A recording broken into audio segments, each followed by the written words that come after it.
বানিয়ে ফেললাম সুন্দর করে ডিমের কারি। প্রথমত ডালগুলোকে সুন্দর করে গরম করে নিয়ে দিয়ে দিলাম ডিমগুলোকে এপাশ ওপাশ করে সুন্দর করে নাড়াচাড়া করে লাল লাল করে ভেজে উঠিয়ে নিলাম।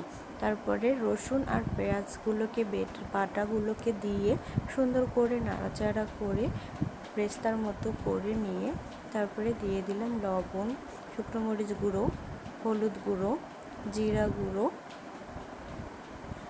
দেওয়ার পরে সুন্দর করে মশলাগুলোকে এপাশ ওপাশ করে সুন্দর করে কষানোর পরে দিয়ে দিলাম তেজপাতা আর কাঁচামরিচ, তার সঙ্গে দিয়ে দিলাম ডিমগুলোকে নাড়াচাড়া করে সুন্দর করে দিয়ে দিলাম পানি দেওয়ার পরে সুন্দর করে ঢাকনা ওঠানোর পরে সুন্দর করে ডিমগুলোকে এপাশ ওপাশ করে নাড়াচাড়া করে নামিয়ে নিলাম। নামানোর পরে হয়ে গেল একটা মুখরোচক একটা ডিমের কারি।